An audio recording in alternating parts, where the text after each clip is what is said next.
Oh my God.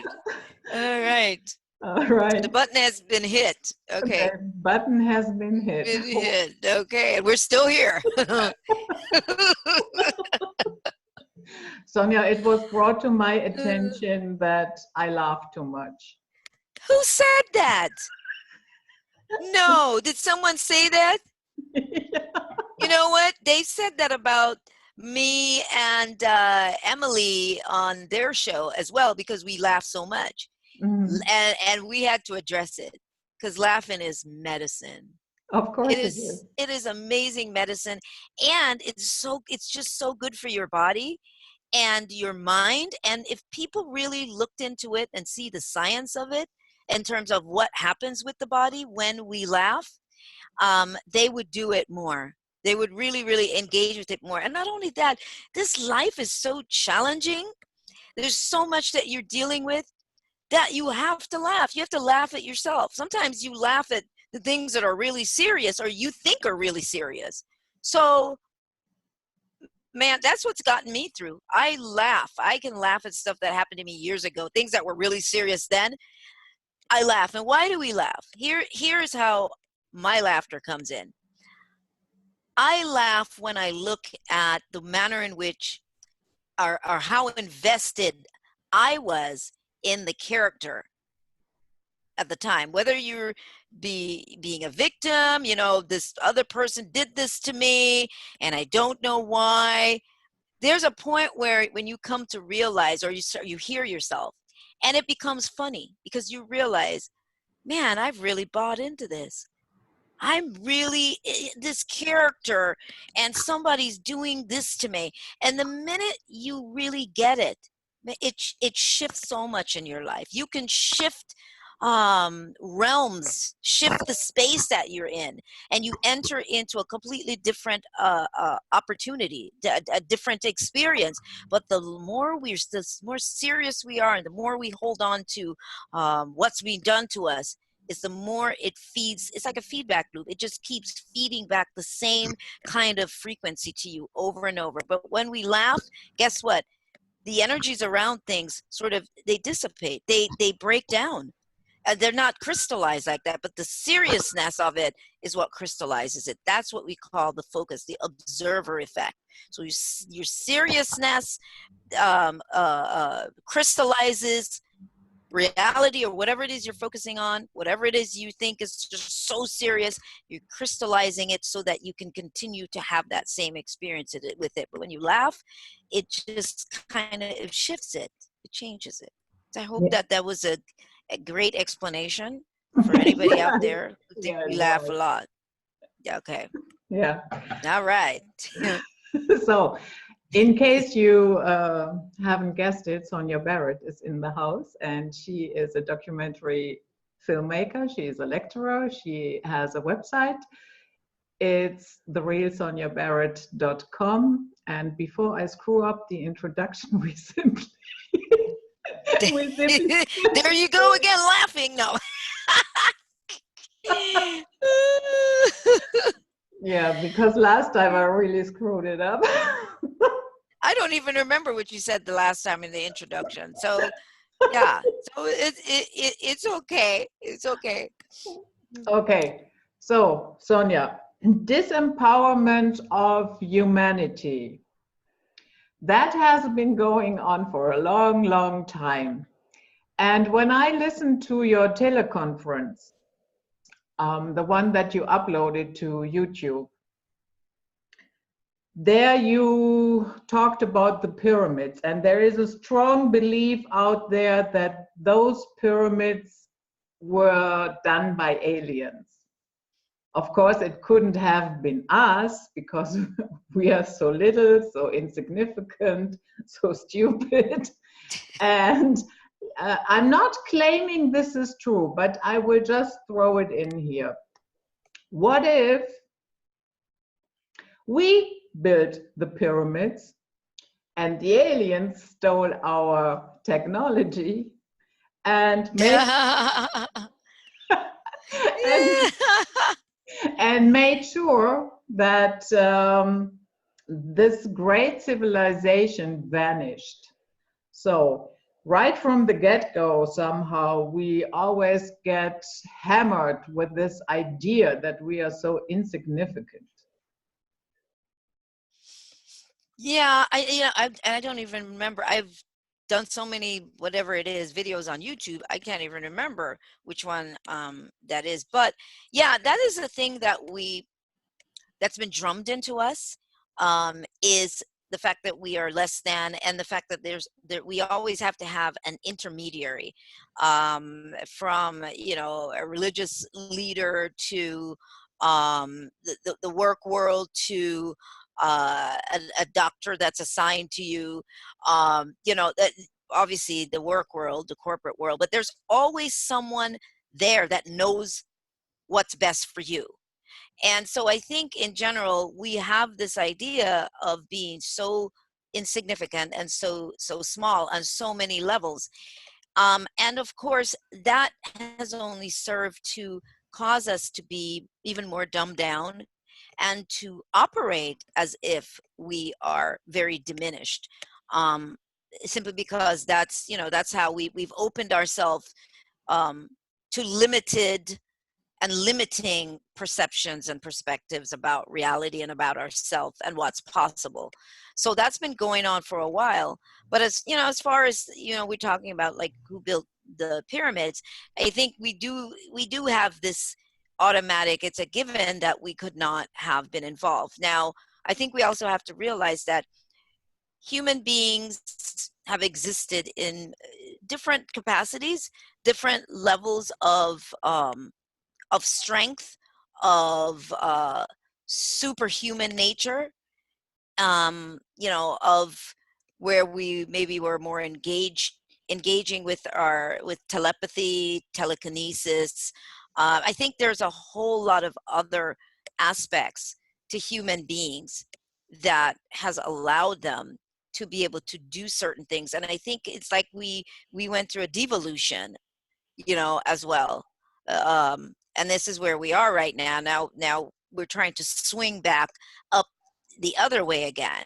So I see that there has been that devolution, and it's getting people to really even entertain those ideas and realize it's not fantasy about what we would call it superhuman abilities, but they're really like natural abilities for us. They're really quite natural, is to bring us back into that space, which is why we see so many superhero films. We see a lot of these films coming out now that are reminding the human being of the possibility of the ability to do these things. Now, human beings, I mean, I don't even know if we can, I don't even really necessarily want to get into that, but I think if we kind of look at the fact that, um, you know, did we come from somewhere else, which obviously is a conversation. And if we did, then, obviously we had a certain level of skill in technology. It is why we're driven right now with technology, and technology is on the swing again. It's going up again. It's because we did have a great awareness, which is why they keep finding things that are tools, technology. They're finding things. They're seeing it on, the walls, hieroglyphics, of course, different things that are suggesting. But yes, it is always sort of said that it's alien technology, or that they brought the technology in, but it is never really the human. Well, I guess the question is, where did the human come from? you know so yeah, it's like, where did the human come from? And we also see that there's a lot of ancient civilizations, even some of the even the Dogons to this day, but the ancient civilizations who had a profound connection with realms and maybe beings that were from outside of our planet, from outside of our space. So I think we have to keep that in mind. And they also had a mastering astrology, and astronomy, they were more connected to the natural flow of things, of nature, of life. And in the natural flow, it's a profound science, because there are parts of the, the planet where levitation is possible. It's like where two lines of force meet, they say it forms a vortex. There's the crisscross. It's where the points meet. In all of those points is a vortex. And over these vortex points, there are some on the planet, of course, where levitation is possible. Why? Because there's no gravitational field. There's no gravity in those particular areas. Now, somebody would look at it who is just completely disconnected from any of this and either think it's magic, or some other woo-woo. No, this is all science. This is all science. The idea of levitating even the blocks that build the pyramid. There's a science to everything, and I think this is what we have to understand. It's not, that's what magic is. It's misunderstood science, as they say. So there's lots of capabilities that exist there, and I think we have to open our minds, first of all, to those possibilities in order to really begin to get answers and to begin to see. But if we close our minds off from those possibilities, then we're going to live in our safe zone of, oh no, that's not possible. And then if I say, well, why isn't it possible? You can't really answer that. Oh, because it's just ridiculous. Well, why is it ridiculous? And these are questions that a person has to ask themselves. Why is that ridiculous? They don't even know why. It just doesn't fit into the model of reality that's been sold to them their whole life. And that's what I say is reality is sold to us on a daily basis, a moment-to-moment basis. Reality is sold to us. What do I mean by that?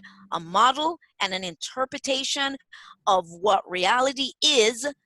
That's what's sold to all of us, so that we can all operate within a prescribed field and a prescribed pattern of reality, so that we don't step outside the boundaries of that. Because if we start to step outside the boundaries, what's going to happen? We're going to start to discover. We're going to start to see beyond the veil.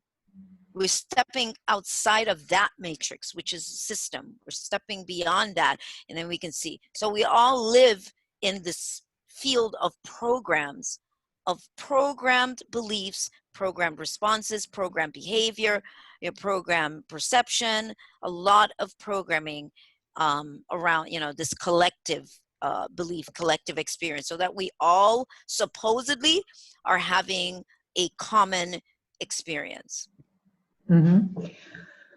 You already touched a little bit on it, and that was religion. The usual stance is, I boil it down a little bit. You are broken, you need to be fixed, join our cult, follow these rules, and we will fix it for you. Or in the process, you will be fixed. So right, absolutely.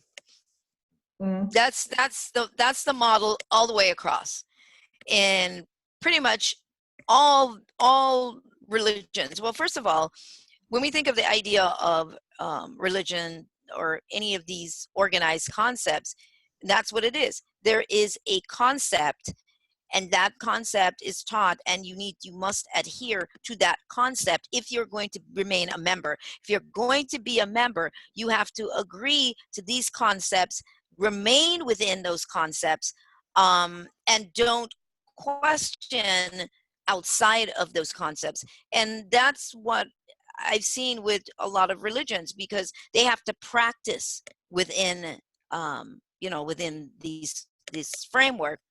And some people that we know, and this is just so ridiculous, they are Christians. They're like really big. I didn't realize just how deeply into it they were. Well, one of their kids, the daughter ended up moving in, or her boyfriend and her, they moved in together. and then they invited them over for dinner. And they won't go. They won't go because they're not married. So they won't go to dinner in their new place. How ridiculous is that? If that doesn't make you question your religion, what do I believe in that my religion has restricted me from experiencing and supporting my child in her joy or his joy? You know, so there is this control and this brainwashing, as if they're going to get soiled and go to this supposed hell. Well, this is hell right here. Is that what what they just did? That's hell right there. So, you know, to anything that restricts you and cause you to sign on the dotted line to this, it's like, I will serve no other god but me. First of all, if you're that great, you do not have to tell everybody that they need to serve you. Sir, what does that even mean? So to hear any of that for me is like, right away I'm like, uh-oh, red flag. Red flag. You want me to do what? You want me to worship no other God but you. Well, if you're so great, why do I need to, you know, why do you need all of this? Is your ego that shallow that you need, you know, all these people to bow down and worship you? Now, see, other people, religious people, would think sacrilege. Well, what does that mean? And who came up with the rules for that, for sacrilege? What is that? People are threatened with fear of the consequences, and the consequences that have been laid out by various religions is the afterlife. People are scared of what will happen in the afterlife because all they know is this life. They're not sure where they go after this, so they want to make sure. So religion becomes insurance. That's what I call it.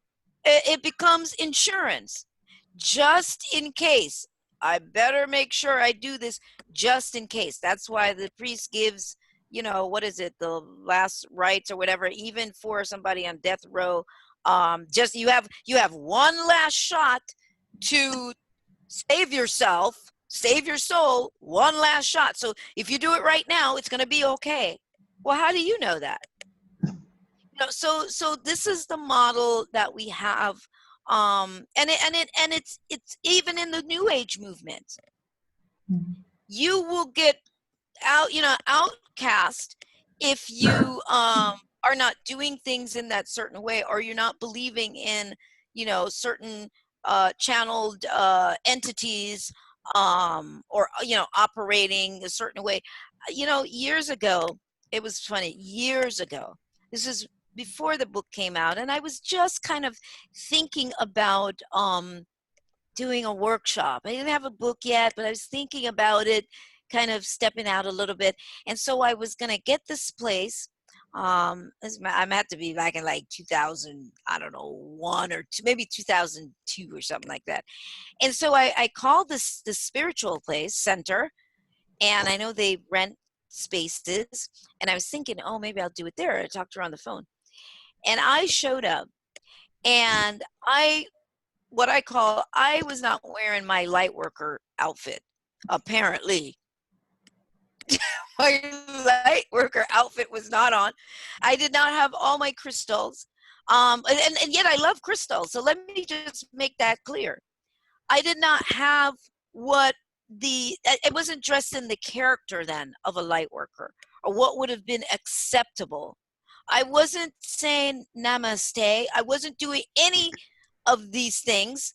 And so when I went, the woman, I know that she was sort of perplexed. She's like, well, what exactly are you going to talk about? And whatever I was wearing, it was very cute. I was dressed fine, and maybe she thought I was looking a little too sexy. You know, it was all of that. And it was, you know, and you know, to me, spirituality is all of that. You know, it's sexiness, it's everything. You know, so she was like looking at me like, well, what are you going to talk about? What kind of workshop? what kind of workshop are you going to be giving? Exactly. Namaste, bitches. Exactly. She would have like had a heart attack if I said something like that. Like, oh. But it was so bizarre. And I went in and I was just all happy and cheery, and that was not what I got at all. And I realized that it was really that, because I saw her and her outward, how she was dressed and everything. And it's like we feel better when we have these tools around us that symbolize, oh, it lets you know I'm spiritual. No, it doesn't. It doesn't let me know any of that. It lets me know you like crystals and they're around and they're wonderful and they're beautiful, but it tells me nothing about you and where you are. It tells me nothing. So that none of that means anything to me on that level. So, and then other place, they wouldn't let me do my retreat. They went on my website. You would have thought I had porn on my website. He came, you see how my website is. And it was a spiritual center again. And they rent the space for retreats. And he goes, I don't think this is going to work. I did go on your website and I don't think, what is on my website?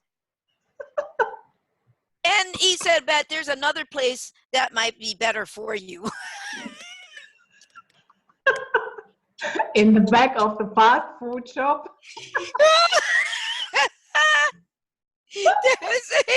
I was just like, what am I doing? It's like, so it's this kind of foolishness. There's this kind of foolishness that has no grounding in anything.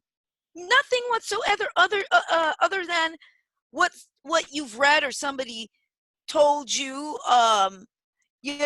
about how you need to behave. It has no substance. So anyway, so I mean that's kind of my thing in terms of all this religious stuff. And then an assignment, everybody has to have, oh, who's your doctor? Oh, what's your health care? We have to have all these things assigned to us. I'm not saying you shouldn't have it, you shouldn't do it, but I'm just saying open your minds and look at how we have been programmed to have this. And then they look at you crazy if you don't have any of it. It's like, you don't, what? No, you don't have life insurance? What? And and it's just all this programming that just goes on and on and on. And that was my question. I questioned everything. I questioned it all, and then none of it made sense to me, and so I did none of it.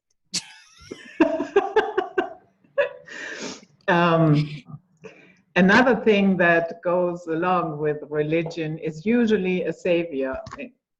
Oh yeah, you got to have that savior program. You gotta have the savior program, and and again, it's all tied to this third party concept, this third party, because you cannot save yourself. Not that you even need saving. Someone else has to be the one to step in and fix things for you or tell you what to do. And so we have this huge savior program, which is why the religious program works so well, because we need someone else to either worship, or we need somebody that we think is above us because we're not worthy. Just like they in AA or some of these other organizations where you're not worthy. Continuously, you're not worthy. And so that does go on and on. And nobody can save you. And you have to ask yourself, save me from what? Save me from what? What are you trying to save somebody from? Oh, well, they need this. Well, how do you know that they need it? Because look at their life. Well, look at yours. What if your life is not what they need? Because everything that everybody is experiencing is happening for a reason. I know that's a tough one. But I firmly believe that if things were not supposed to happen, they would not happen. And we don't know what connections for that person. We don't know where that is coming from. We don't know the root, the real deep root about why a person is having an experience, or I like to say, or certain people end up living in war-torn areas, and you don't live in a war-torn area, and I don't live there. It all comes down to what is the experience needed for that particular person's journey. And, we have an opportunity to evolve or expand, beyond those experiences. We have that opportunity. If a person wakes up and goes, wait a second, there has to be another way. But if we don't give ourselves permission and go, there has to be another way, and be open to that possibility, then you stay in it. Man, this always happens to me. I don't know why. I try to be such a good person. I am such a good person, and this always happens to me. The fact that there is a pattern should be the first thing you question. Well, why?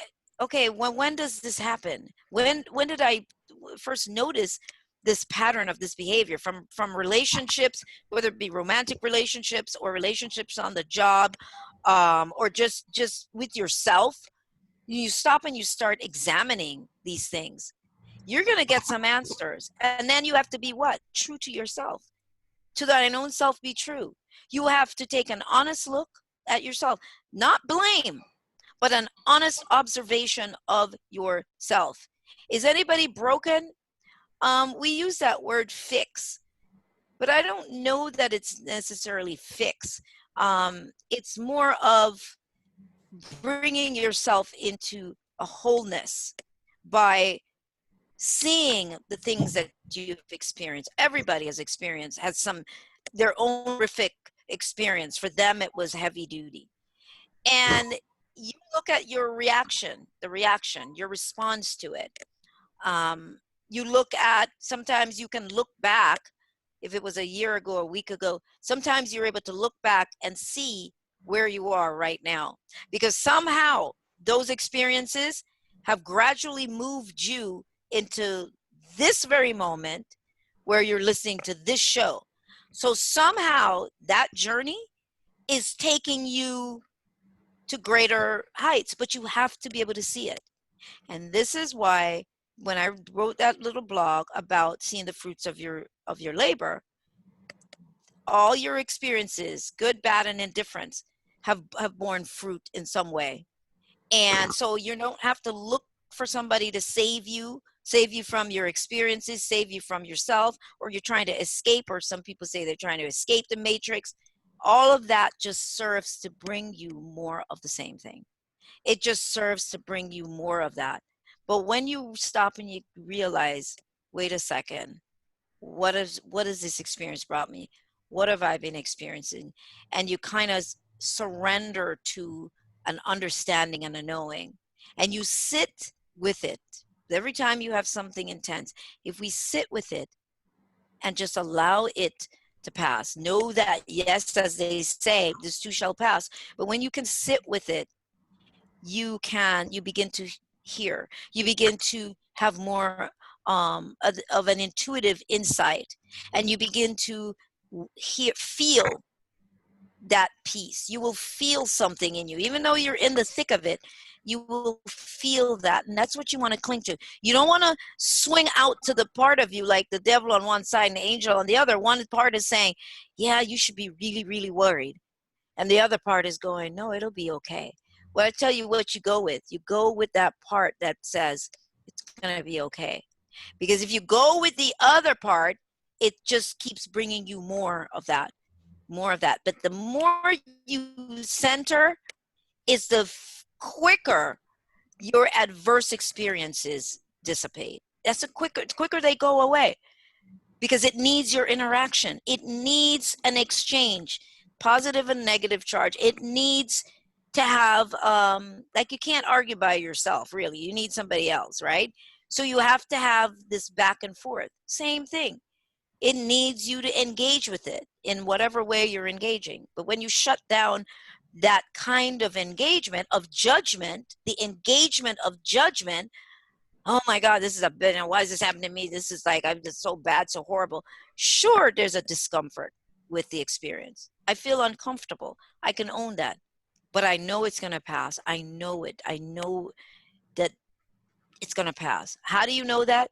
Because look at all the other things you've experienced in your life, some tough moments, and they've all passed. And you just keep moving to the next thing. So you never stop. Most people never stop to appreciate the degree to which they have moved through their challenges. They're like, oh, just always waiting for the next shoe to drop. As soon as something's over, they're waiting for the next thing. So it shows up. Then they feel better because now they don't have to wait because, oh, that's the story of my life. Oh, that's a story. Go figure that would happen to me. Well, sure. Listen to everything you're saying. So life is just has to give this to you. Yeah. Who would you be without your story? That's the question. Who would you be without your story? And we've done workshops where we've so done that. And it can throw you off. If you sat in the now, which is why sitting in that, trying to get in that now moment can be a real challenge. Because when you are just in the now at any given moment, when you shut off past and future, and you're just in the now, in the present, there's nothing. There's nothing going on. When you can get yourself there, there's nothing going on. And that is like, for people, it's like, okay, well, what would I do? What do I do? There's nothing. What do I do? I mean, I can, even just sitting here when I did that, because I do it so often, I can just talk to you and be right here. And everything else goes away. I'm here. And I anchor that. I'm driving down the street, and I maybe have a problem, something I want to, there. I get to that place. I go there. And I anchor that feeling. And once I anchor it enough, then I know that no matter how things look, I'm okay. No matter how things look, I'm okay. Did you close your eyes? Did you feel that moment? There's a moment where there is nothing, where you sit and you close your eyes. And one way to get there is to say, there's no past, there's no future, there's only now. The reason why you do that is because your mind likes to live in the past, and it likes to use the information from the past to speculate about the future. So when you shut that down and you go, there's no past, there's no future, there's only now. Because there's only now. No matter what, is only now. Next week, when next week comes, it will be now. It won't be like, oh, I'm into next week. It's still now. Tomorrow comes, it's still now. So that's all you ever really have. Everything else you just speculate about. And then you build, from that speculation, you keep creating your life from that. But you close your eyes with that foundation of understanding. And there's no past, there's no future. There's only this moment. Wow. Silence. It's like nothing. Even if you're only able to hang on to it for a split second, the more you practice this, is the more that becomes your space of refuge. Whether you're on the job or wherever you are and something's going on, if you have to go in the restroom and just for a moment, just go, there's no past, there's no future, there's only this moment. Anchor that. And then in that anchoring, it replenishes you. You will literally feel life. You're replenished, like charging your battery. And you take that deep breath and you go back out. It's little tools like that, little things like that. We are fully equipped. We're designed that way, and we're dealing with the sensory system. We're dealing with the body, really. The body is what is processing all of these feelings. That's what's processing it. So you do that, you pull from, when you go center, you pull from beyond the body. The greater part of you, the more expansive part of you, that observer stuff, that part of you gets to pull in some realizations, some remembering of how expansive you actually are, that you're much bigger actually than this body and this character you play. All of that happens in that now moment. All of that happens in that now moment. And it's so incredibly freeing. And then you just face everything else. You're like, okay, this is what's before me, but it will pass because I know it. I feel it right here. I'm okay. I'm okay. Yeah. Did you sense that? Yeah, What, I can also sense it when I'm outside and I'm just observing animals. And I guess mm, that is why I love to go on safari. I did safaris in Kenya. Learned wonderful. scuba diving in the Maldives. Mm, wow. So those moments, they have, on at least to me, that they have the same impact. Oh yeah, absolutely. Because it's a different focus. You're in a different kind, and it's nature, which brings, a completely different experience. There's something else I was going to say about that, and it was there. It'll come back, but yeah, but that is super important for people to be able to just kind of, go into that space and to realize that they have more power than they think to manage their circumstances. um, Fear, we get upset and it just runs away with us. We feel our heart beats fast, the whole sensory system starts to react and respond, and then it makes it difficult to get any kind of balance, because now your mind is running away with you with 1,200 speculations about the 1,200 ways this can go wrong. Yeah, so you're trying to reel yourself back in, and then you talk to the other people, then you go and you choose people who are going to help you to build, what, 2,400 ways. You already had 1,200, but then you get together with friends that go, oh yeah, you should be very careful because this could happen. So then that just reinforces you're already stressed. You know what, you have to pull back. I've learned over the years, many years now, that certain things that are happening in my life, that I sit with it as opposed to sharing it. I'll share it after I get through it.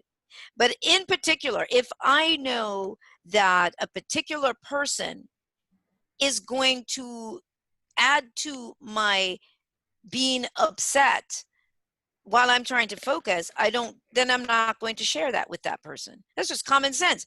I see people do it all the time. And then they go, yeah, I know that she always or he always does that. I'll have an idea and then I'll share it.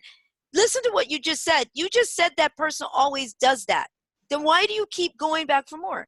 You keep going back for more because that person is helping you to come into your own with not being shaken by what they say. So that's the other aspect. When you keep doing it, that's because that person is helping you to own your truth. Well, if you really know that this is the way things are for myself, okay, got it. Then that person won't take you down either. They won't be able to take you down. You stand solid. And once you realize that, then you don't even need to discuss it with them anymore. And then you stop sharing. You have an idea? Go plan it out, map it out yourself, share it with other people that are going to be like, wow, this is great. Share it with those people. It's just a lot of common sense behaviors that we need to have. It's save ourselves the grief. Yeah. And sharing it with the wrong people or too early can be so discouraging. Precisely my point. Yes. Yeah.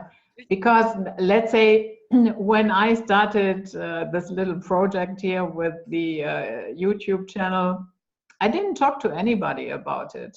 It was just Yeah. an An idea. idea.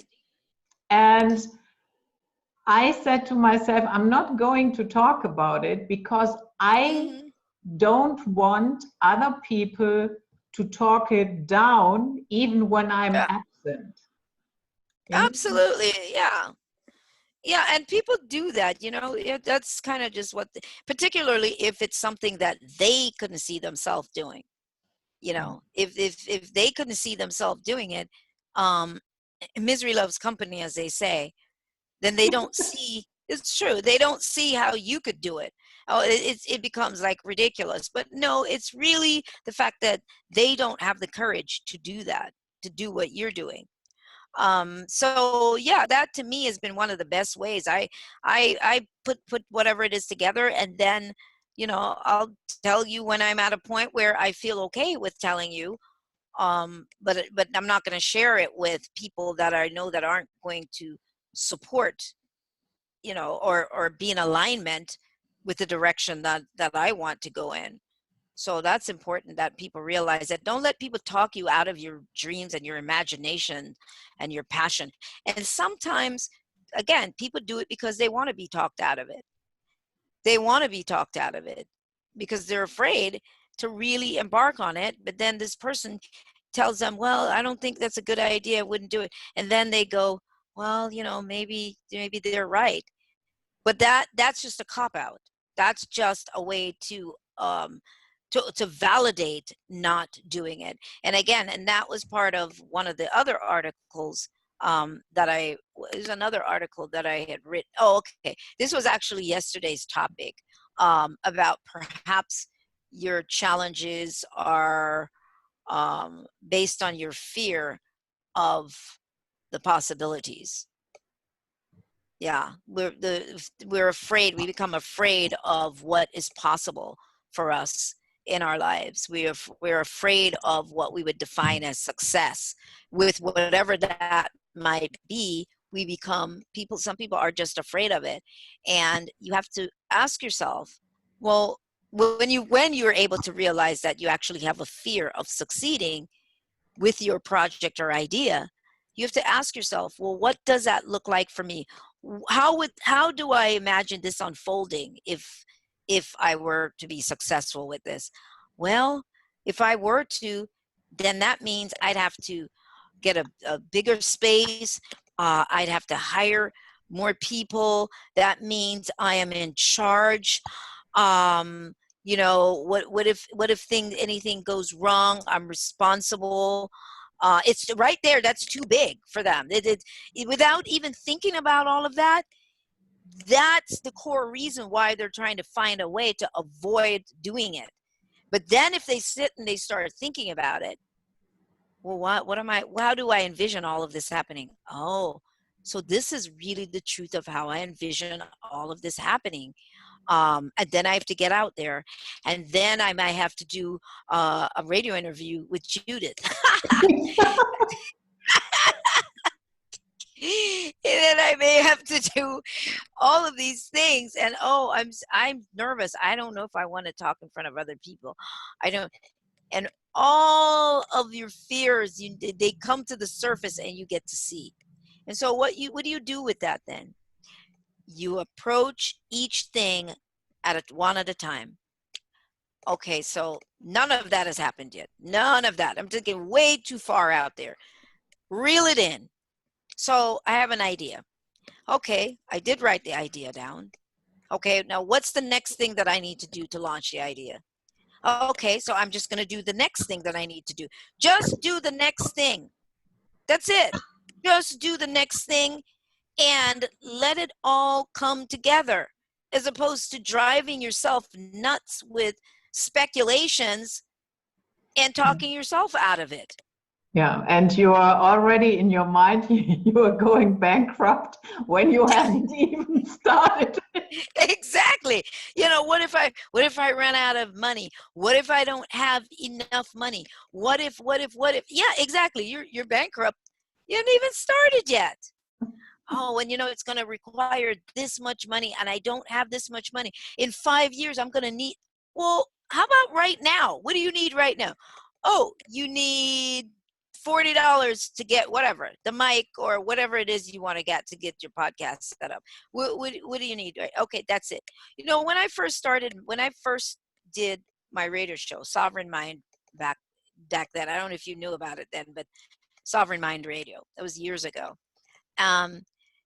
And I had gone through a transition in my life with giving up my condo and deciding that I was leaving, the corporate. I was doing consulting, but I was leaving that arena. I was doing stuff more in the entertainment industry, events, and I was pulling away. So here I am I ended up moving in with someone, and I was only going to be there temporarily. And I had really run out of money. I mean, I was happy when I found a quarter. And so I somehow, moving forward, I decided to do the radio show, and I think it was a little after maybe I released the book, and I was going to do this radio show, and I really I didn't have all the stuff to do it, so I would do it in the bedroom. I set it on top of this box, my laptop on top of a box to get to get it going, and then I managed to get a camera, and then I needed a chair, right? I was like, man, I really need a chair, a better chair to be able to do this. I went outside one morning in the alley. Somebody dumped a perfectly good leather chair. It was perfect, the design of it. And I said to myself, "Oh, there's a chair I ordered." And I picked it up out of the alley, took it in. It had no rips, cleaned it off with alcohol, and I used that chair for a long time, along with the box that I was doing my radio show on, and until eventually, all of that changed, over the years. But if you want to start, you don't have to have, whatever it is you're trying to start in your life. Try to take the simplest course of action towards it, and know that it will blossom from there. But start. I'm always saying, just start. Well, I'm going to make a film. I don't know anything about making a film, but I'm okay. Well, I'm just going to start. I'm going to reach out to some people. I don't know what I'm doing. I'm going to start. If I knew how much it was going to cost, I would be freaked out. I had no idea. I had no idea that it was going to cost that much. Editing, all that, I had no idea. So I did it in stages. I did according to, okay, I managed to get the camera person. They're going to work with me. I managed to get this going. These people said yes. I managed to get the website up each step of the way until gradually, people were giving me donations to get it going. And, so the point is that I ran into other people at conferences that had started working on supposedly their project before me. And they're like, yeah, well, we're just waiting on funding. We did our business plan. And I did none of that. I had no business plan. I just did it all backwards. I had nothing like that. All I had was an idea. And I've approached so many things in my life that way that, I've been successful at. I'm not saying to do it this way, but my point is that don't find a way to talk yourself out of your dream. Don't talk yourself out of it.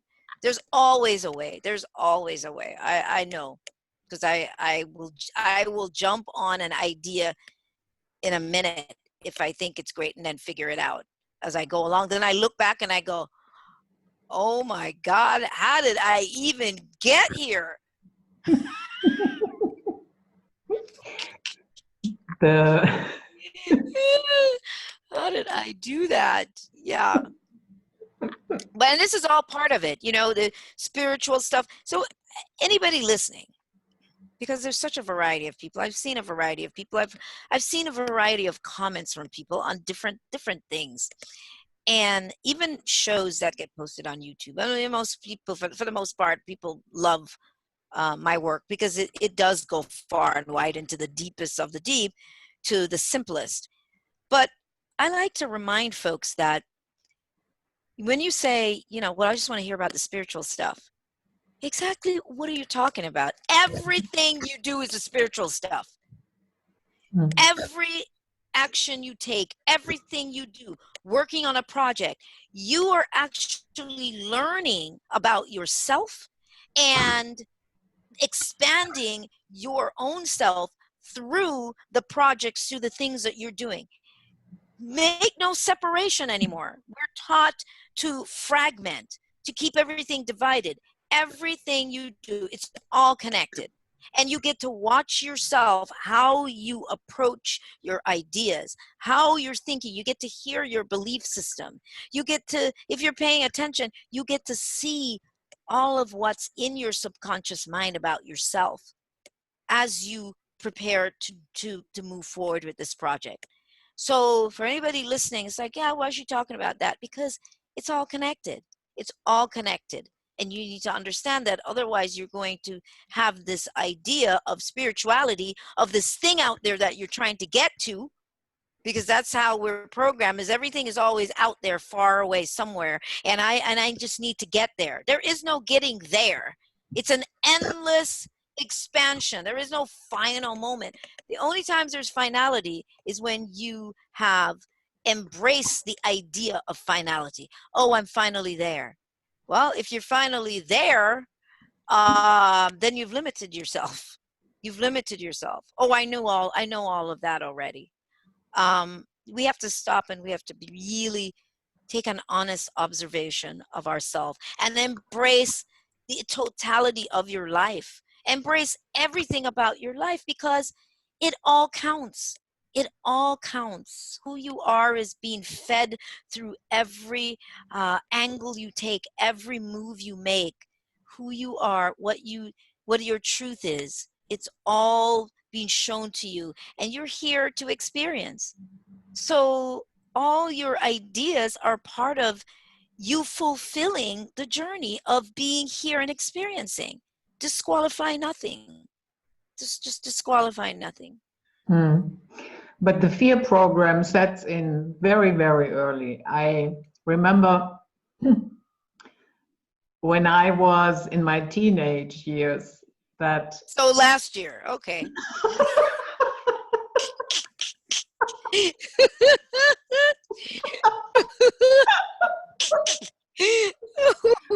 okay. Okay, you're 21 now. Okay, you're out of the teens. Okay.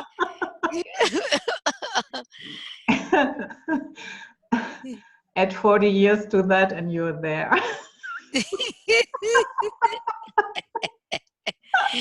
And fabulous. So yes. Right. Yeah.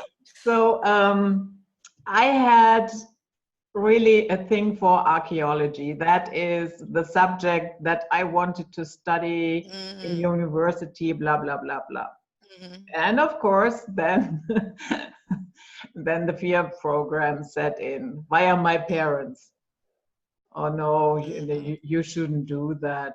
You will end up Right. in a museum. It will be very boring, or you will get no job at all. You will have no money. Oh my gosh.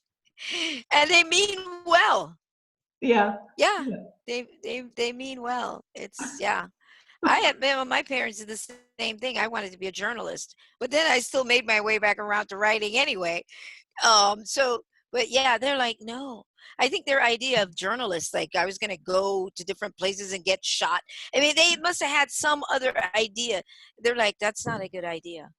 So yeah, I wanted to be a journalist, and they were, but it, it ended up fine, because I still made my way back around to writing and all of the things, those things that I really do like to do anyway. Yeah, so we took that path, we took that journey, no mistakes. Yeah, no Yeah. mistakes. And so, and it even starts in childhood. Oh, that's where it begins. Yeah. That's totally where it starts. And then the construct, the system adds to the entire fear program. If you do not pay this bill in time, this and that. The consequences, oh my God, no lights, no, no water, no gas. Yeah, and we're on that treadmill all day long. People are on that treadmill. Those are the tools of the matrix. It's like playing Monopoly. And that's how I started to look at it. It's like, okay, this is a Monopoly game. And the more you fight against it, the more you're like upset that you have to do these things, is the more you get opposition. But if we start looking at all of this as, it's this virtual Monopoly board, or chessboard, but I'm saying Monopoly because you're buying property and you're doing all of these things on the board. And if you start approaching life in that way, and you realize, because I've done workshops on money, but you realize that you're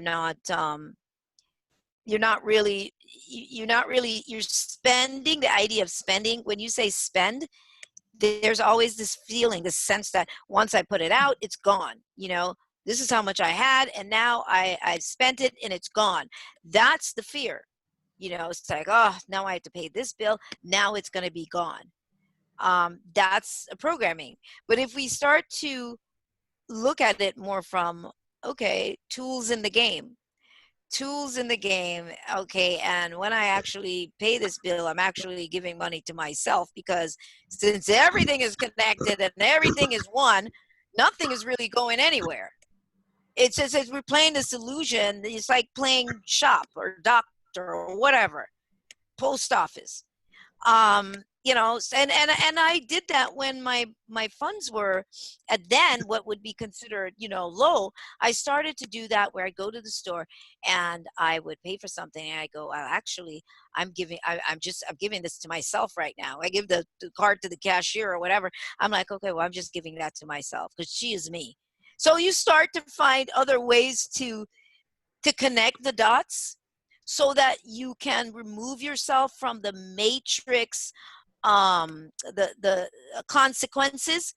The matrix construct is to stop you right there at the finality of your money and what you have spent, and trap you in a non-fluid experience, meaning that the money, you don't have the sense of the money flowing, but instead you have a sense of it cuts off and then I have to wait to get more.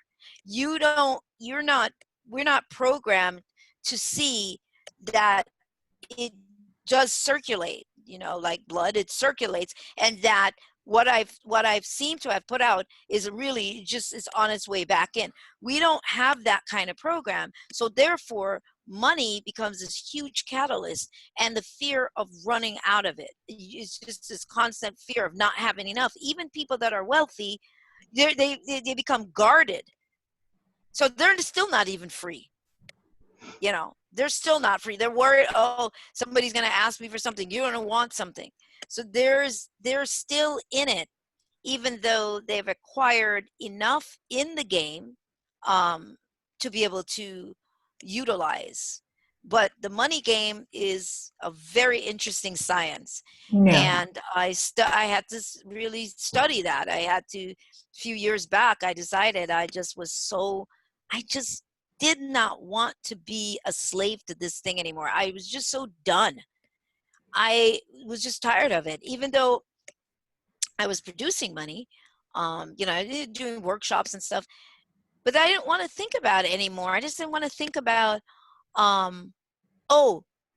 whether I needed to put this in place to produce more money. I didn't want to do that. I only wanted to do the things that I really wanted to do. Like if I do a workshop, which is how I do it now, if I do a workshop, it's because that's what I want to do. I want to do a workshop. I don't want money to be the priority, the thing that goes ahead of everything else, because that traps you, that you become a slave to that idea and that pattern, and it's set up that way. But what I started learning is that when I focused on the thing that I was passionate about and I really wanted to do, I'll say to myself, do you really want to do that workshop? And I'll go, yeah, I want to do that workshop. And I can feel that, yeah. Or no, I don't want to do that workshop. Doesn't matter if I didn't have any money. No, I don't want to do that workshop. After a while, your brain starts to get wired like that. It starts to get wired because that's what you're doing. You're changing the habit pattern in your mind, your blueprint of how you think and how you actually create flow. And so that was the thing that I had done. If anybody ever wants to, they can go on the website. It's in the store. It's called the Ultimate Game Changer. And I did explain the process that I took myself through. And actually that workshop was done at my house. a while back after I had gone through this process for like 8 months of taking myself through this experience. And then I was in a different space and I felt so free. And I had people come to my house for a workshop at that time. And I explained this. And it was, yeah, it was one of the most challenging things I had ever done. The surrender, the not doing anything to bring any money in. I knew that there was a way. I just knew, and I was willing to, whatever it took, I was going to prove once and for all that we don't really do anything for the money, but it's the experience. And the money is just a catalyst, and it's there, and we think we're doing it, working our jobs to get our money. No, you're really not. You just think that's why you're doing it, but you're not. It's a big school. Work is a big school, like everything else. You're just there for all these different kinds of experiences. But anyway, so I took myself on this journey and not tell anybody. And I had bills. I had stuff, that was coming at me, but I had to move. I was gradually moving into a different space of um, what bills meant, of the virtual nature of bills, of the fact that all of this was made up, of the fact that none of this was real. I had to take myself into that deep space every moment to moment. I was like a crazy person, reminding myself. And I had many days that where I would just break down and I would start crying because I thought, oh God, I can't do this. And I would say, what is it that you can't do? And then I would bring myself back to, there's nothing. None of this is real anyway. So what is it that you can't do? So I'd keep looping myself back.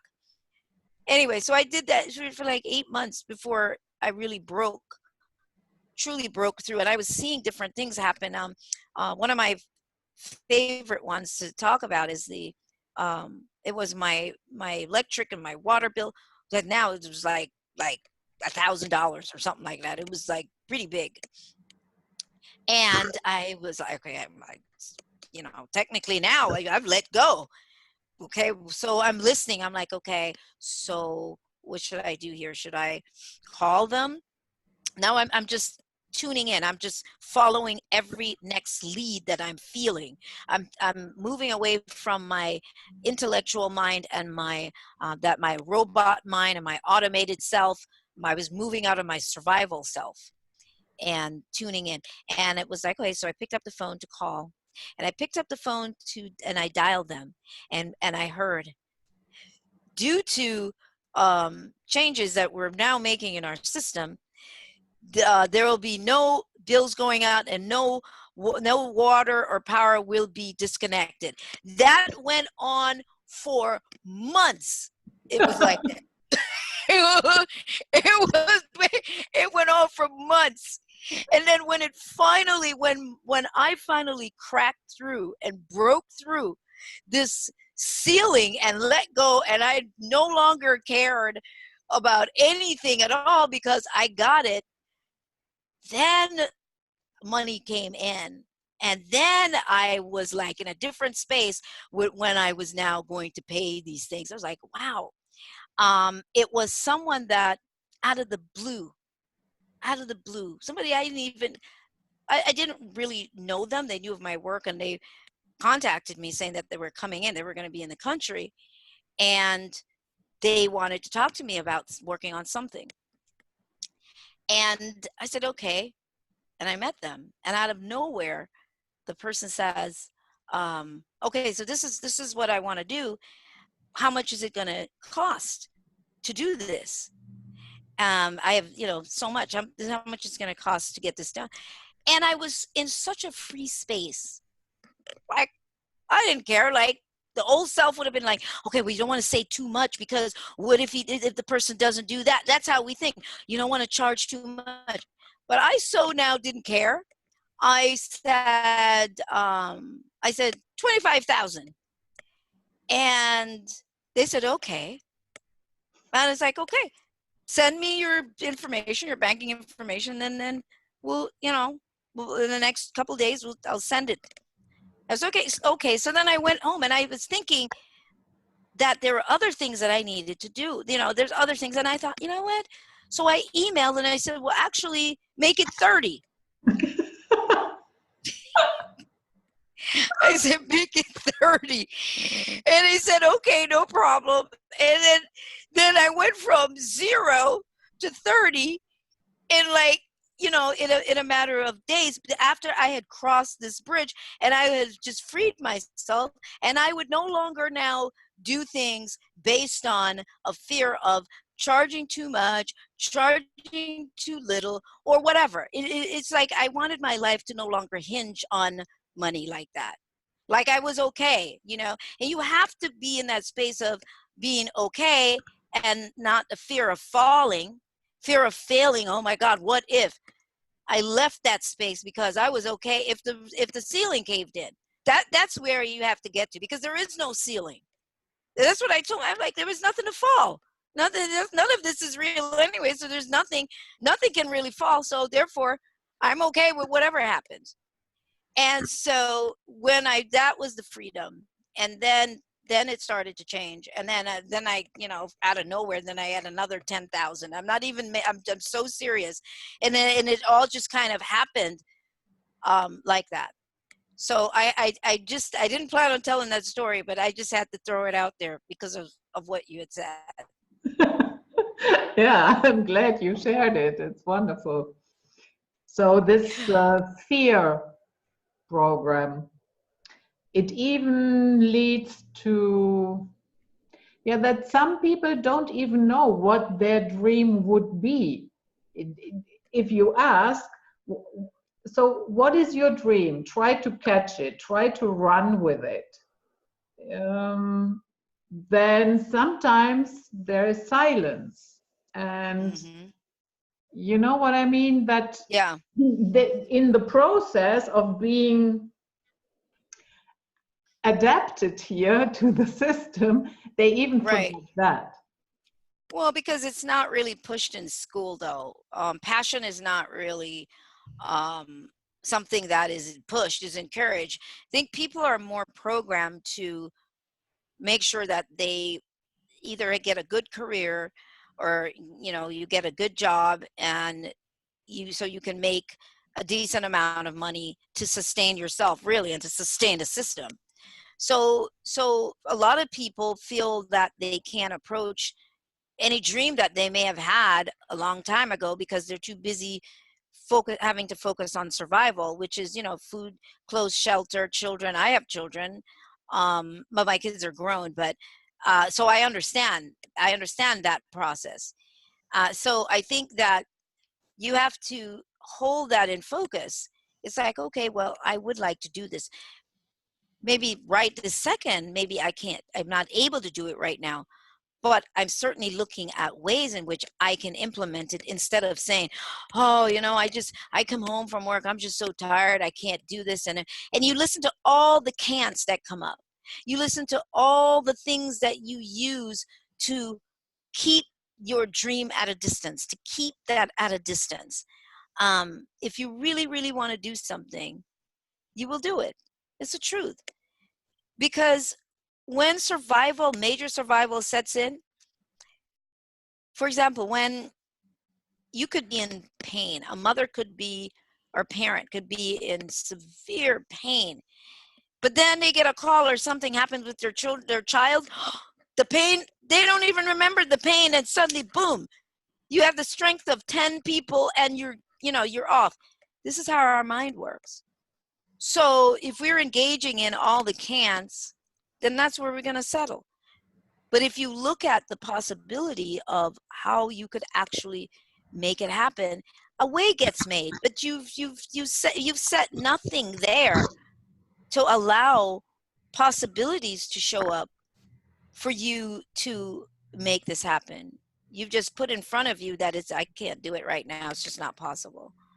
And so with the idea of having a dream, the other thing I like to throw in there is this idea of people feeling like they are not living their true purpose. I find that to be very, I find that actually um, impacts people in a way that is limiting, because then they feel like their whole life is like disqualified, you know, because up until now they haven't been living their, you know, their true life. And it's like your whole life is your true life. You're just moving through different stages of in your life. You're doing different things at different times in your life. That's all. But the whole journey counts, because maybe when by the time you get ready to do this project or to live this fantastic dream, you've acquired so many skills and so much knowledge from the journey up until that point. Now you're going to utilize all of those skills to make that project happen. So your purpose, you know, if anybody were to ask me that, what's my purpose? And I'm like, you know what? Everything I've ever done, everything that I'm doing right now, and everything that I will do, that's my purpose. All of it is my purpose. So take the pressure off of yourself of not, you know, you're not living your true purpose. And yes, there's a lot of people making money on, you know, people, let me show you how to live your true purpose. Yeah, you know, so I'm like, well, what were you living before? What was that? So yeah, so anyway, so that's kind of how I see that is, yeah, your dream is kind of part of that too, you know, that's part of that idea of launching that idea and doing it. But the life you're living right now, it is purposeful. It is definitely purposeful. However, you can stop and you can begin to examine limitations that you may be placing on yourself, stagnation.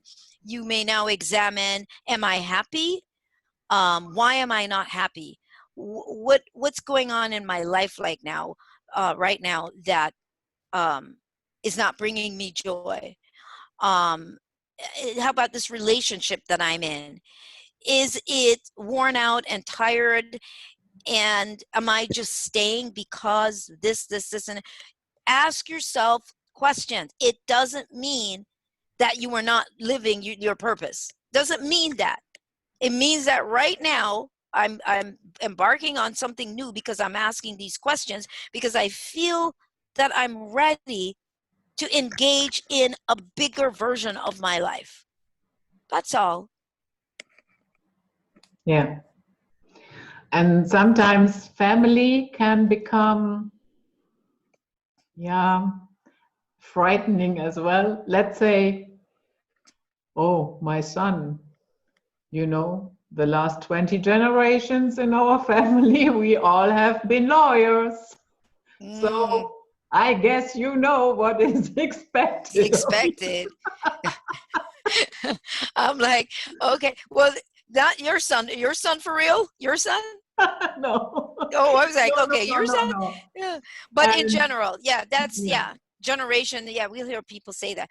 Oh, well, we've had 5 generations of law enforcement, you know, 5 generations of lawyers, or 5 generations of doctors, or, and then a person can grow up, though, feeling like this is truly their authentic dream, yet they don't realize that it's been drummed into them, or they've taken on so much of the characteristics and the behavior and the all of that of the mother or the father or whatever. And so now you think it's your dream. You know, this is my dream. And so the programming process is really interesting, and especially they say the first 6 years of a child's life, the, you know, the imprints, the shaping, and people choosing careers that they think that they liked ever since they were a kid. Remember when they used to say, what do you want to be? Oh, and the first thing kids used to say is a doctor or nurse or police. I think lawyer eventually came firefighter. in. Yes, right. Those were like 5 things that were considered the upper echelon of careers, and you wanted to be one of those, and your parents would be so proud. You know, you're one of these, one of these. And so these are the protocols in our reality. These are the, in a way, unspoken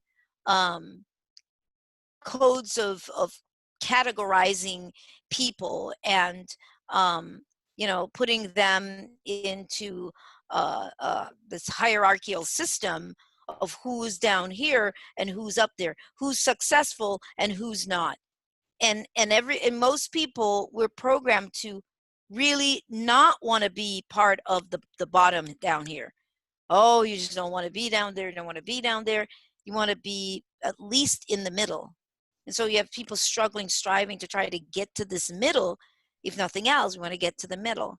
It's just a tremendous amount of pressure. And so when you choose something like, I'm going to be an artist, well, there's no money in that. You want to be an archaeologist, or an architect. There's no money in that. Well, then you're a girl too. That's not going to, you know, you're not going to do much with, there's not a lot of women in that field. I mean, just all kinds of things that go on and on and on. And so we end up walking around like a pile of programs. Just a whole bunch of programs. It's like, well, who are you? That was my question. Well, who are you, Sonia? You know, who is there an authentic you? You know, how do you know you like these particular things because you like them? That was a sobering question for me. How do I know I like these things? And just allowing myself to be free. And it does feel like a blank slate. And I've had other people say that it's scary because you're just blank slate. You've let go as much as you can, and you're allowing yourself to now tell you what you want, and yourself, and you're like, I don't know. You know, so you have to learn all over again. You have to learn to trust that part of you. And so, you know, so it is very interesting. We're interesting creatures. So archaeology, I didn't study that, but there were certain things. For instance, I never wanted to work from 9 to 5. That was hell for me. Oh yeah, like being incarcerated or something. Yeah. And but also I wanted to see a huge chunk of this strange place that they call Earth. Yeah. And so consequently, I ended up in aviation. Oh, there you go. Wow. Hey, perfect. And then, of course, people, oh, you are just a flight attendant. And then I said, I said, you know what? I don't give a shit what you think. I have seen more in a couple of years than you will ever see. Yeah, that's true, because you get to go all these places. Yeah. You found a way though, but to me, that was like more important to you. That was like on the top of your list. And that's what we are not, we're encouraged to do. Like that on the top of your list. I want to travel the world. Well, we might hear from our parents that, or maybe society, that's not realistic. You need to settle down. You need to get a good job. You need to, do all of these things. But that's not being responsible. And it's not realistic. So you're going to see the world. And then what do you do with that? What do you do with that? Because we're not used to that. We're used to being programmed to meet the protocols of survival. The protocols are necessary to feed the economic machine as well, in this game, in this matrix, to do all of those things. So that was fantastic that you went ahead and you did that. Yeah. And also I always said, you know what, I don't define myself via my job. That is part of that is something that I do. that is a means to me to travel and to make some money at the same time, but that is not who I am. No, it's not the totality of who you are. Yeah. Yeah, it's an experience. And so I do find that interesting too, because people want you to say, well, I am this, you know, I'm an author. I am this, all of these things. And, you know, there are times when I'm in humor and they go, well, what do you do? And sometimes I go, you mean like today?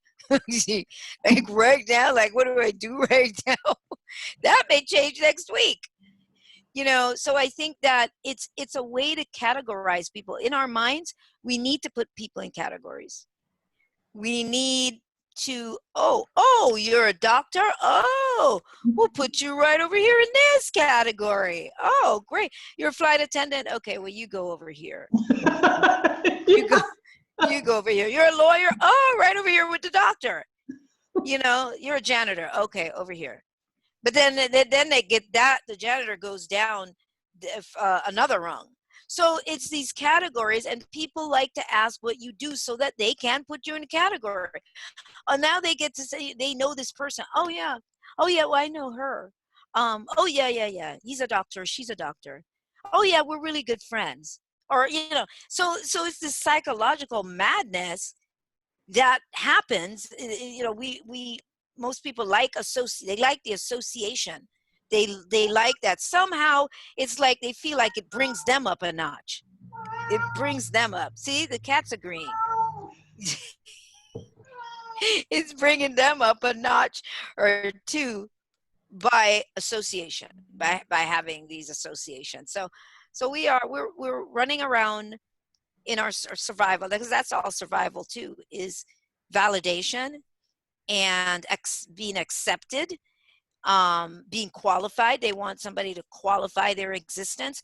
You know, all these things qualify us to be alive. It's like permission to exist, you know, because now you're successful or you're doing these things. It's that ultimate qualification and validation that okay, it's okay, you can be here now because you're smart, or or you're this or you're that. It's just madness, boy. It's a madness game. It's a fascinating and powerful and awesome game, but it is one crazy game. Yeah, exactly. And then sometimes if we just stick with the program, that can lead to anxiety as well, or what you have termed an outdated life. And you might ask yourself, why do I feel so Yeah. all the time? But I guess a part of you already knows that that is not really what you would like to do, or that there is so much more potential, and that it becomes hard to suppress that. Yes, an outdated life drains you. When you're feeling like that, it starts to become draining, and it's so people get tired. It's not just because they're working; they're tired because they're not getting any life force. There's no real thrill from their job. There's no energy that's coming from that, because you know, when you're excited about doing something, you come alive. This energy is just there, and you when can go for hours and hours. you can, exactly right, you can just go for hours, but and it's like it's replenishing. It's just constantly replenishing. But when you are doing something that you're not happy with, and it drains you, and there's nothing replenishing you, you're just being drained more and more and more, with nothing coming back in. And so when people are in situations like that, this is where they have to go into nature. This is where you go and you have to replenish. If you're not getting replenished from the job you're doing, then you have to find other ways to replenish yourself. That's why the job gives you vacation. So you can go for the week or 2 weeks to recharge, to take you through the whole 365 days. It's crazy, huh? Mm. Yeah, it's very Yeah. little. Yeah, it's very little. I mean, I personally think that we should have the work world should get down to the least amount should be 4 days a week. 3 would be ideal, but 4 days. I don't think people should work 5 days, particularly people with families, children. They spend so little time together, so little time together. They spend more time at work than with their families. Yeah, It's just not enough time. I think we'd see less insanity. People are stressed, and for what? To pay the mortgage, to pay these for these social things. Um, I think people just have to get their priority. Look at their priority. In terms of what's stressing them. How can you live a different life? Do I have to live this life if I'm having to pay $5,000 a month for mortgage, and I hate this job, and I'm having to live this, and I'm having to do this? Then you might want to reconsider. You might want to rethink. Some people downsize. Some people just say, you know what, no more, and take the money out. Some people have taken. I know one person in particular. She was a big executive, and she took the money out of everything. She got rid of her place. She got rid of her job. She sold everything. And then she backpacked for several years in all over the world. So she did. And then eventually she wrote. But yeah, she just said, I don't want to do that anymore. And she's making loads of money. I don't want to do that anymore. So she sells everything and used the money to take her around the world. But at the same time, she did all the things she did so that moment would come where she could get rid of everything and have the money to do it. So it's like you can't lose, really. You can't lose. It's just when things are ready to happen and you're ready to allow them to happen. mm. Yeah, and not be afraid.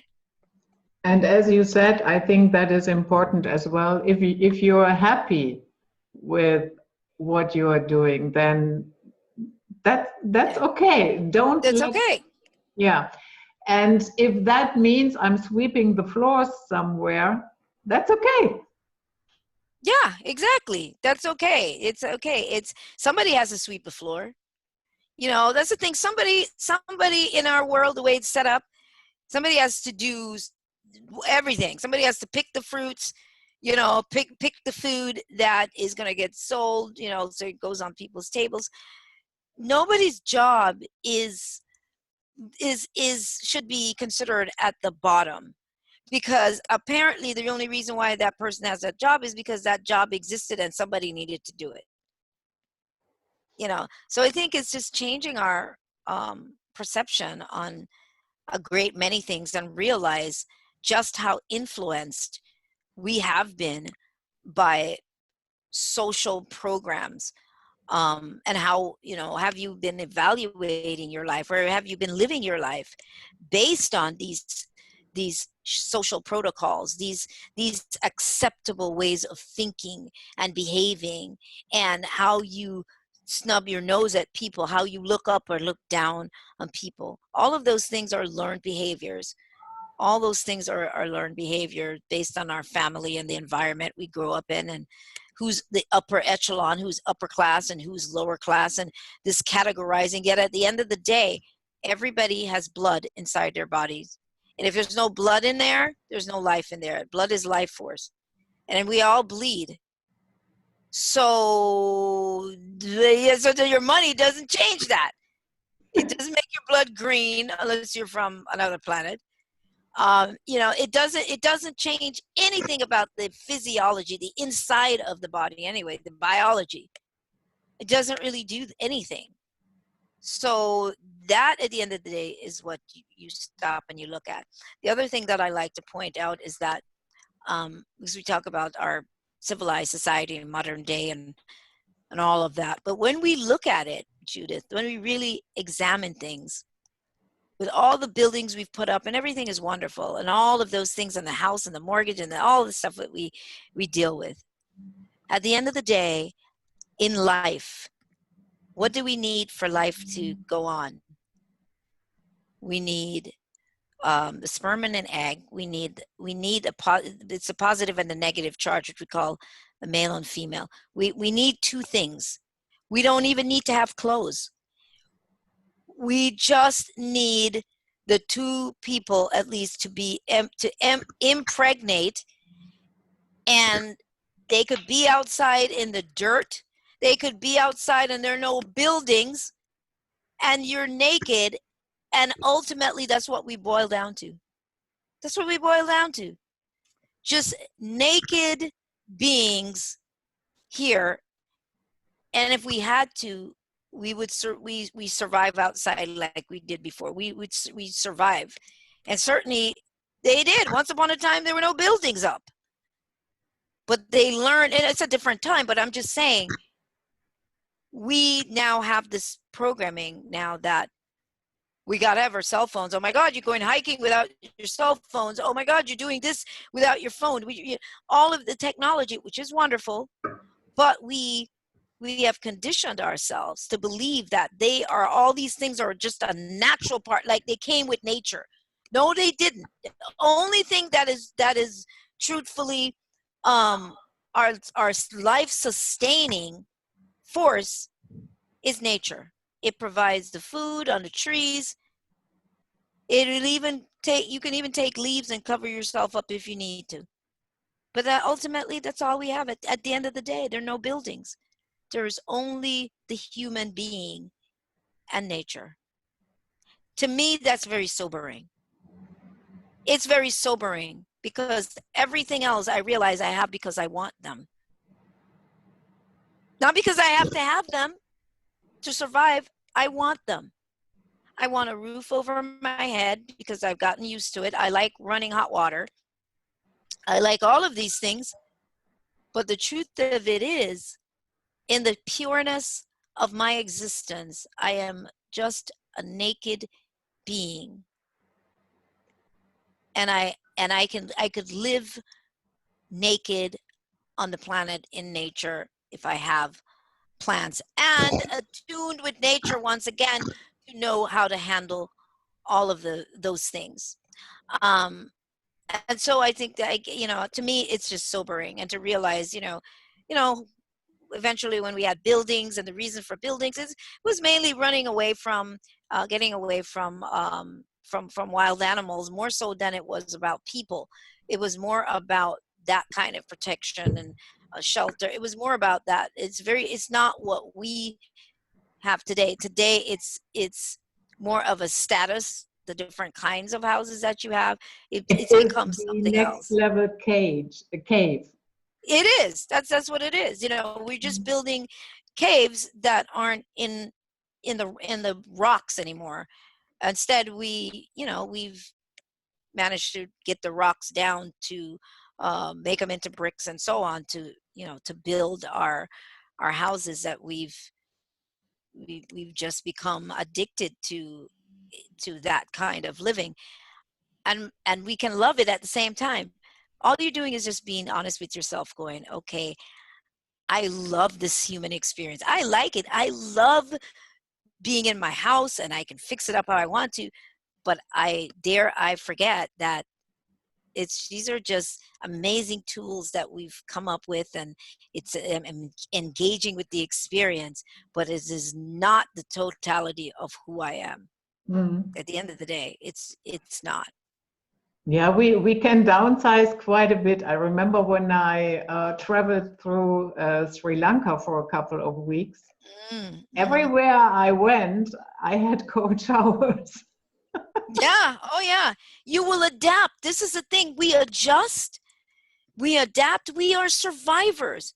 The human being is designed, this body is designed to survive. We will survive under all kinds of circumstances. We are that resilient, and we adjust. Yeah, had to bathe in cold water. Guess what? You realize that's what's going to have to happen, and you resign yourself to this realization. So you prepare yourself. You go in, and I'm going to do this, and you do it, Mm. and Yeah. and then you live. Mm. And in Kenya, in the bush, we slept in tents. Yeah, absolutely. Yeah, you sleep in tents.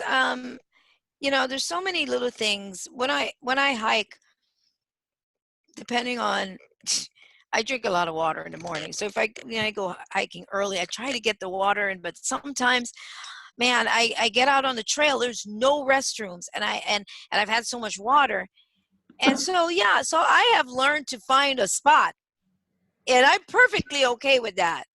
But you know, some people, oh no, I can't. You started out outside. Let me just remind you, you started out outdoors. Everybody, we all started out outside. So yeah, so I will definitely do that. But we're very spoiled and very removed Mm. from nature, and nature has a lot to tell us, a lot to say to us.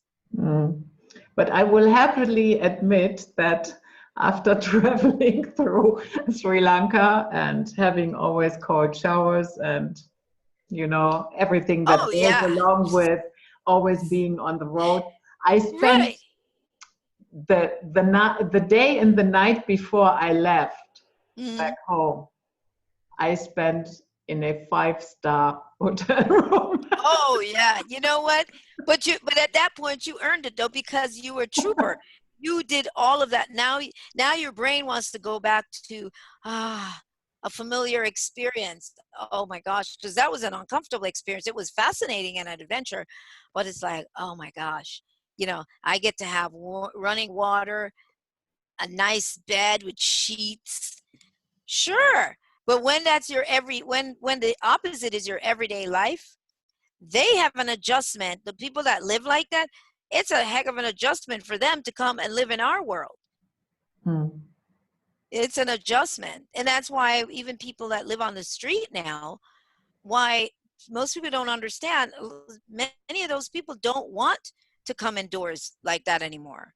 And we were watching something the other day, and it was just what I said. One of the people, the homeless people they interviewed, is like, well, they want to restrict us. If we go, it's like being inside, there's restrictions.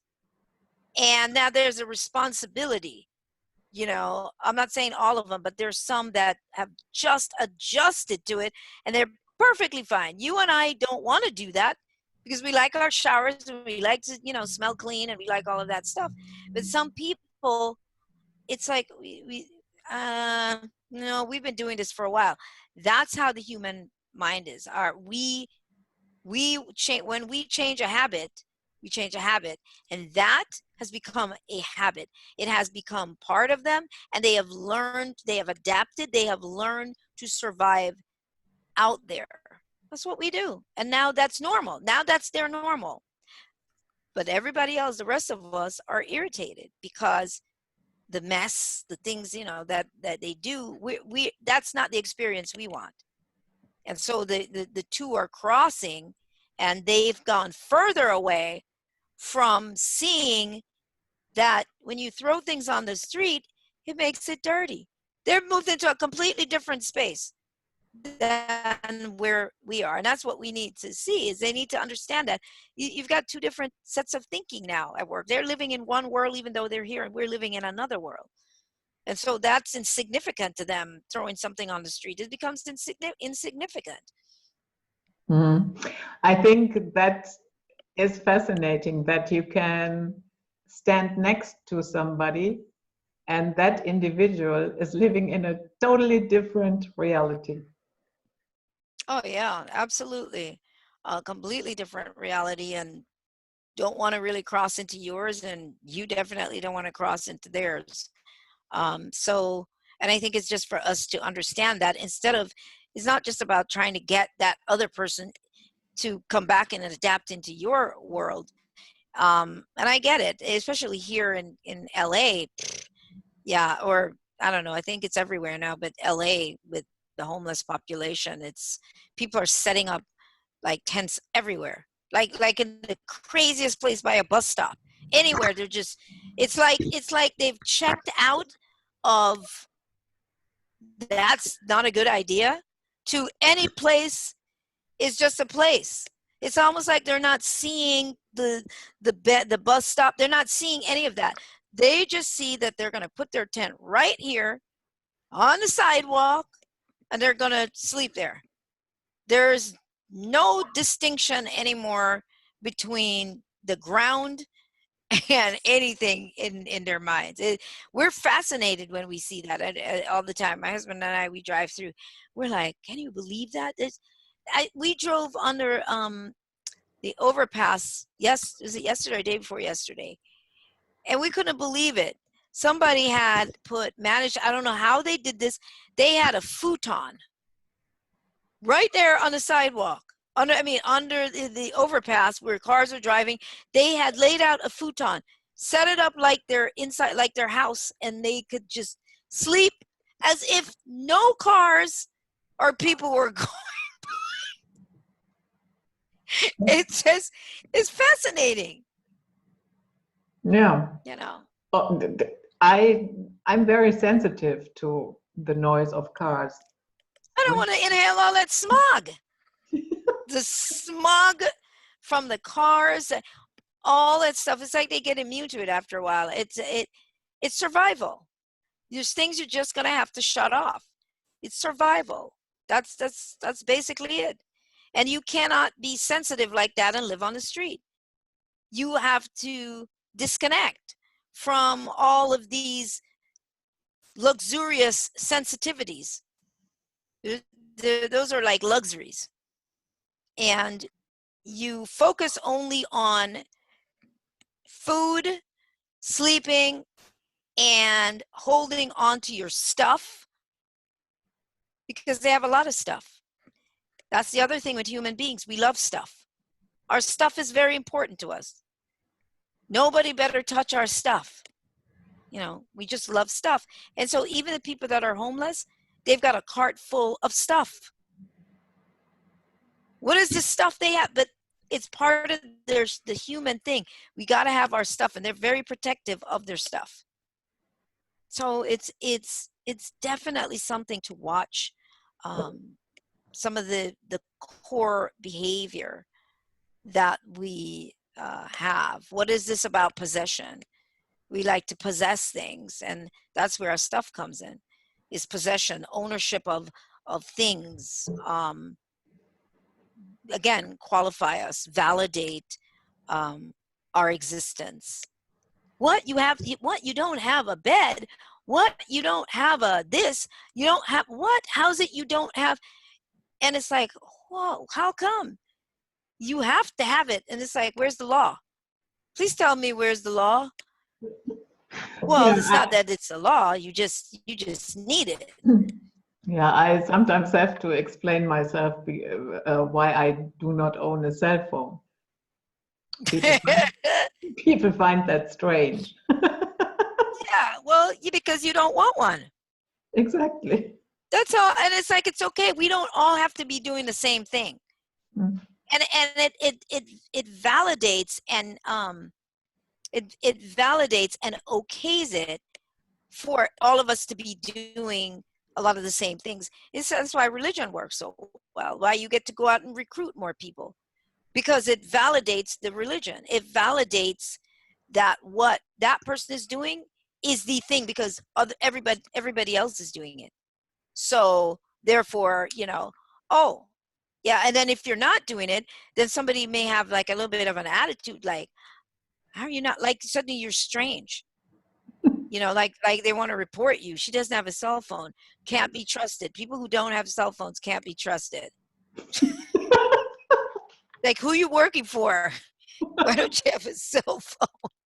Yeah, and on top of that, I have no TV. Oh yeah. You're an outcast. There's definitely, yeah. You're an outcast. I shouldn't even be doing this interview with you. Yeah, but you need the money. Yeah, that's what it is. That's what it is. So I had to. I sacrificed. I thought, okay, I'm going to do this interview with her, but I don't, I just people, so they don't think I'm associated with somebody that has no cell phone or TV. Oh my gosh. There are only 2 million left in your account, and now you have to Yeah. be a little bit careful. Now I have to really watch it. I don't want it to fall below that. I have to really watch my my pennies. My dollars. Oh, I know people that have said that they're down to their last whatever 100,000 or 50,000, and I'm thinking I got a quarter.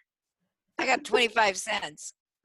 But yeah, you know, people do that with me when they find out that I hike and I never take my phone. I always get the response of that's dangerous. And I'm always like, but we were doing this like before there were phones. This is what we did. We walked through, we trekked. There were no cell phones. Use your intuition, tune in, pay attention, be present. That's what I do. I'm present. I'm listening to myself. I get a sense of, oh, don't go on that trail today, even though I do that trail a lot. I'm like, you know what? I'm gonna go on this trail today. You start tuning in and let that internal system guide you. That's what that it does for me. I pay attention. I have markers. Well, what if you get lost? I mark where I'm going. I have markers. I mean, I've been doing this since 1992, and this is how I've always done it. I don't want to hear from anybody. If you call me, I cannot help you anyway because I'm wherever I am. I can't get back there, and I don't want to know. Mhm. So me knowing on the trail is not going to change anything as opposed to if I didn't know until I got back in my car. Yeah, exactly. That my colleagues always said when we were somewhere in the world and they figured out that I do not have a cell phone. Yep, but what if something happens at home? And then I Then always it'll said, then it'll just happen. yeah, and then I said, you know what? I'm sitting here in Miami, so I cannot help anyway. And the only Exactly. the only thing that will happen is that I drive myself crazy over something Yeah. that That I you can't cannot change. that you have no control over in that moment. But there's a lot of what ifs though. There's Mm. always these what ifs, what if, what if. Well, how did the human race get along before cell phones? There were no emergency. We had way less emergencies because you couldn't call anybody on a cell phone and you couldn't reach anybody. I'm going way, way back. You couldn't reach anybody at one point because this is when we had no voicemail. We didn't even have those machines. There's no voicemail. So you couldn't even leave a message. There was no such thing. Um, and then there was no what do you call it again? Where you were able to The click over to pager? another call waiting. The call Okay. waiting. There was no call waiting. So if you call somebody, the phone was just busy. You know, it was just busy, and that was it. So we managed to live, and there just wasn't any urgencies. You try, oh, well, I'll just try to call her later or call him later. Everything waited. And now it's like, and I find that too. Oh, wow, I remember I'm driving. Oh, wow, let me call right now. Let me call right now. Suddenly, nothing can wait. Nothing can wait. The only time I do not, I for sure, everybody knows that, I do not deal with my phone is when I am hiking or when I'm on vacation. I do not care. I don't want to know anything. That's when I don't deal with my phone. My phone goes on vacation too. Yeah. That's a good idea. Yeah. I don't check my emails. Um, yeah, you just take a tech break. You just take a break. You don't need the stimulation of knowing what happened a minute ago.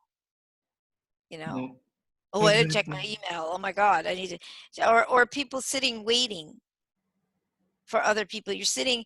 I've had that happen once where I really felt the discomfort of sitting waiting for a friend to meet me at the restaurant. And I realized I left the phone in the car. And I was like, wow, because I was like, if she tries to call me, you know, I don't know if she knows that I'm at the table. The way the place was, it was upstairs. And I said to myself, I said, you know what? You're going to sit here. I'm not going to go get my phone. I'm just going to sit here, and she'll pick it up. She'll intuitively pick it up to come upstairs, but I'm not. And I told the waiter that. He goes, I couldn't do it. He goes, I'd have to go get my phone. And it was like, wow. I'm like, and so you could sit there and you could feel that you've gotten so used to fiddling with something so that you're not just sitting there with yourself and feeling blank. And I could feel that, and I allowed myself to feel that. I was like, wow, this is interesting. I'm just sitting here. I don't have anything to distract me. I'm just sitting here. Just little things like that we can do with ourselves. Yeah. Yeah. Spending time with ourselves. Oh, that's scary. Yeah. That's scary for many people. They don't, you know, you have to get on FaceTime, or you have to get on something that takes you away from spending time with yourself. Let me do something else. Let me be distracted somehow. Let me distract myself. Let me get on Facebook while I'm waiting. Let me get on Twitter while I'm waiting. Let me get on Instagram while I'm waiting. Let me just take a million videos and pictures while I'm waiting. Yeah, and it's fine to do that. I mean, I get it. It's fine. But you have to have a moment, a time where you go, I'm not doing any of that today. And be okay with it. All day I'm not going to check anything. I'm just not gonna do any of that. Yeah. I think it's important for families in particular, people with kids. They really need to do that. Yeah. But And we've then you got to will, be close to time. What time? I was like, what time is it? I'm not looking at a clock, so I have no idea. I have yeah, no idea. I have no idea either. I have no idea. I'm not looking at anything. I have no clocks in I here. I think can't. that's also something I, Yeah. no, Yeah. yeah, I yeah, don't. very suspicious person.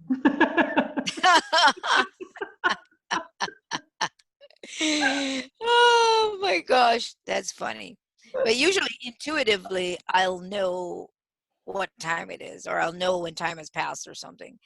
So if I said that about time, that must be because we must be at a certain time. Yeah, If it pops in my head, that's generally because, oh, we yeah. must be somewhere. So, Yeah. Sonia, thank you so much for coming. Was great. As usual, It's always always fun to great. talk to you. Yeah, you too. It's always great chatting with you. And listening audience, I hope that you do, enjoy this interview. So it was such a variety, but life is made up of variety. So Yeah, it is. So, guys, that was it. Night flight for today. Goodbye, Sonia. all Everybody right, take take good care. and take care of yourself, and we see you next time. Bye bye. Bye.